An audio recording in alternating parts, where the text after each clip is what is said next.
Ladies and gentlemen, it's time now for the nation's sharpest opinion. And ladies and gentlemen, tonight I want to address all of you, of course, but I want to address the people in the country called the United States of America. And I want to ask them, what do they really think of Donald Trump? Here is a man, Americans, who's your president, who today compared his so-called bombing, the bombing that wasn't, of Iran's nuclear facilities with Hiroshima and Nagasaki. He compared it to the atomic bombs being put on Hiroshima and Nagasaki. And he said, what I did is like Hiroshima and Nagasaki. My question to Americans is, aren't you ashamed of this man who talks like this? Hiroshima and Nagasaki, really, Americans? Really? Is that something you're proud of? Forget Donald Trump, I'm asking Americans, are you proud of what you did, what your country did in Hiroshima and Nagasaki?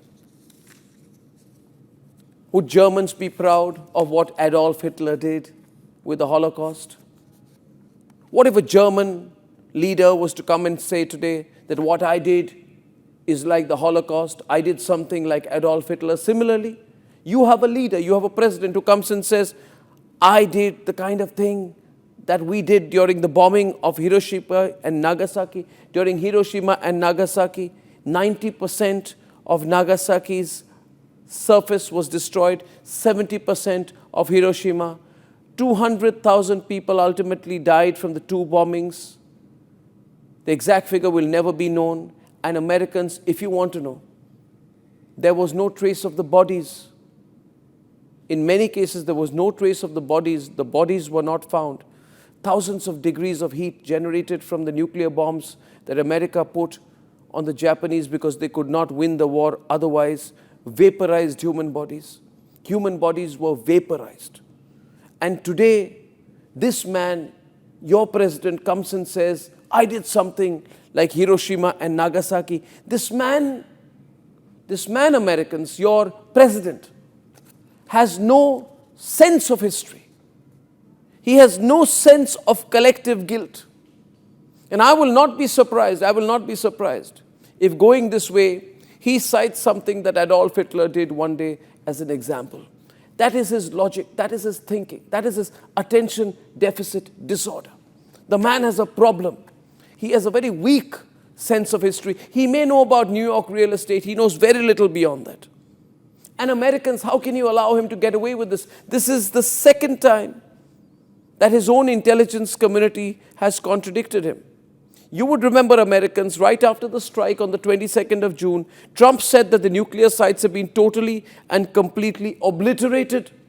I'll play that soundbite. Let's play that. A short time ago, the U.S. military carried out massive precision strikes on the three key nuclear facilities in the Iranian regime: Fordo, Natanz, and Isfahan. Everybody heard those names for years as they built this horribly destructive enterprise. Our objective was the destruction of Iran's nuclear enrichment capacity and a stop to the nuclear threat posed by the world's #1 state sponsor of terror. Tonight, I can report to the world that the strikes were a spectacular military success. Iran's key nuclear enrichment facilities have been completely and totally obliterated. Fact is, ladies and gentlemen, there's been a 5-page report that has allegedly been leaked from the Pentagon's main intelligence arm, which suggests that Iran's nuclear program will be set back only by a few months. That is, a few weeks, and not by years, as Trump is suggesting. And now Trump is investigating who put out that leak. But the fact is, forget who put out that leak. Did you lie, Donald Trump?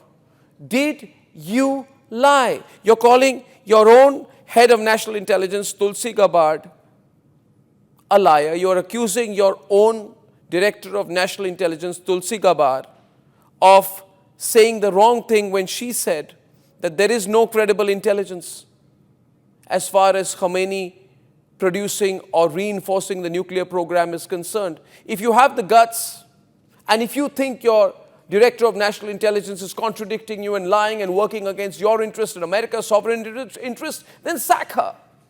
But you can't. You're so weak. You can't sack her either.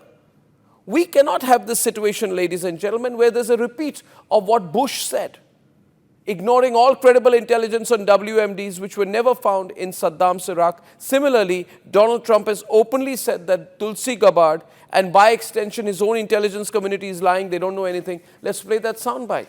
So I put the proof tonight. The IC continues to assess that Iran is not building a nuclear weapon, and Supreme Leader Khamenei has not authorized the nuclear weapons program that he suspended in 2003.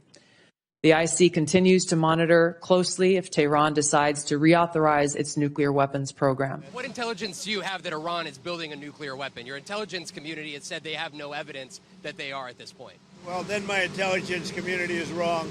Who in the intelligence community said that? Your Director of National Intelligence, Tulsi Gabbard. She's wrong.